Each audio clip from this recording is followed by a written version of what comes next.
Coach, welcome back. Thank you. You know, we saw That really means a lot. your animation as far as how excited you are. I mean, how much of a mental boost and, you know, everything is it to finally be back at home and have a little home stretch? It's very significant. It's extremely important to get back home, and that means a lot of things. It means get off the road. It means get back to the books. It means get back to film. It means get back to home cooking. It means get back to shooting in your home gym. You know, the emotional toll that the month of November takes, starting 5 games on the road, we knew what we were getting into, and we knew that if we could just weather the storm and improve through November, December starts a brand new month for us. 3 home games, 3 road games, a nice balance, and now really starting to be able to see the benefits of our road trip. Is the team continuing to make progress, make steps toward improving? Actually, yeah, we've had great progress. You know, unfortunately, we're 0-5, and that doesn't, you know, bode well when they look at the record. But I think we're mature enough as a coaching staff and our players that looking at players know that we've improved dramatically. We look at our performance against USF in the opener, the number of turnovers that we had, our shooting percentage, and our defensive intensity and discipline was not there. Little improvements against Stanford, big improvements against Portland State, competitive most of the game against St. Mary's until they found their little squeak, and then going on the road to Arkansas Little Rock, 3 to 4 day trip to get there to play. 5 minutes to go in the game, 1 possession against a defending Sun Belt champion team. Fewer turnovers, more assists. Defensively, we just got to continue to extend our defense out on those shooters. You know, we're playing a little short-handed from the size of height, not in effort, not intelligence, not in chemistry, but we're you know, we've got guys at 6 foot 6'1" playing the 1 and 2 spot. We have guys at 6'3", 6'4" playing the 3 and 4, and we got a 6'7" center playing against 6'10s. What you see when you're just 2 or 3 inches shorter at those positions is that you give great effort, great game plan, great execution, but guys 2 or 3 inches taller simply can make shots. You know, guards that have a couple inches over you see over the top and they're able to make shots. We were in some great defensive position, and guys were able to rise up and still knock down shots. Kind of talk about, you know, taking on your former school in your first home game here at Cal Poly. I mean, does it get you a little more excited to take on your old program and your old players and everything like that? Or? Well, to tell you the truth, the best thing about playing against Seattle University is that I have a good scouting report on the existing players. They've added 3 really key players to them, but there's 8 returners there that I don't need to spend a lot of time evaluating videotape to get a scouting report. So from that sense, from a coaching perspective, you go, wow, that's great. I know what's kind of going on. Obviously, they're playing a little different style with a new coach.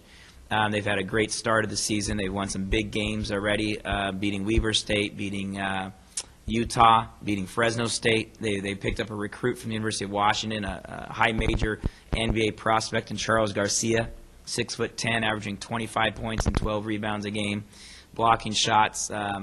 So they picked up a real key ingredient. And this is a program and a team now that has won the last 3 or 4 years. You know, they've averaged 19 or 20 victories per season. So they have a lot of confident players coming into that program. And so I know what we're in for as far as, you know, their motivation, their discipline, and their hunger to continue to have success. Hey, Coach, you talk about confidence, and we know winning kind of breeds confidence and everything that goes along with it. On the flip side, the losing, you know, can do the same effect. I mean, how important is it in this two-game homestand to, you know, stop the negative momentum and just, you know, get some confidence going with the guys? Sure. Well, I think that what we keep on trying to focus back to the players is that confidence needs to come through each possession, not the final possession or the final score. And what we've been able to do is play about 50% ball, 60% ball, 70% ball, 80% ball, meaning each possession we got better and better. And so what we want to do is have our best performance up to date. If that means we lose by 1 or win by 5 or win by 10, if we have our best performance to date, we'll be pleased. And that's a confidence builder that we can see that much more. Ultimately, we want to win games. We know the importance of winning games. But more important than winning is continual improvement. And we've seen that in 5 games. And so we'd love to have, you know, a home stand and win in 2 games and then, you know, go up back on the road for a couple. But the reality for us now still is that we have to continue to make improvements while we're at home. As we did on the road, But what I'm nervous about is, do we feel like because we're home, oh good, now we can relax and things are going to happen automatically? We have to work as hard, if not harder, at home to continue our improvement and have that game come down to 90% success rate, meaning that we were doing what we're supposed to do 90% of the time. I want to talk to you about a couple players that I felt, and I know you felt were key coming into the season. I know you mentioned David Hansen as one. I think Sean Lewis was arguably coming into the season probably the top returning player on the team. I think he's about down from 6 points from last year, where his average is at. Hansen is under 5 a game. It seems like they're struggling a little bit. I don't know if that's accurate in your assessment, but what do you see out of those guys, and where would you like to see them at right now? With David Hansen and both Sean, David started off the season just kind of catching up to speed of the game. Didn't have much experience last year. It was really playing well in practice and has given us a spark the last game or two. He's coming off the bench and been able to catch up to the speed of the game. The teams we've played against have been a little bit more athletic and aggressive than David is as a player. And so he's had to kind of catch up to that aggressiveness and athleticism that's out there on the floor that you can't emulate in practice. With Sean, I think that the fact that we have new offenses has really been a difficult adjustment for him, where we run 3 different offenses, and they're based upon who we've got in the floor and what we're doing. And Sean just had a difficult time adjusting to the structure that we have from the offensive end. We have a passing game that requires a lot of screening and movement. We have a dribble penetration attempt. It gives him some more freedom to attempt to drive the middle here and there.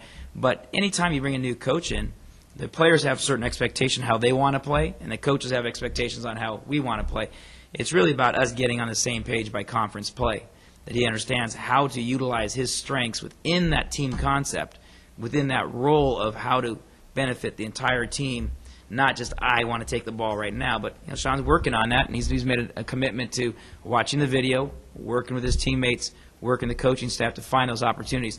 To every player has to find that niche, and so we got to find his niche in all 3 different offenses that we run. On the flip side,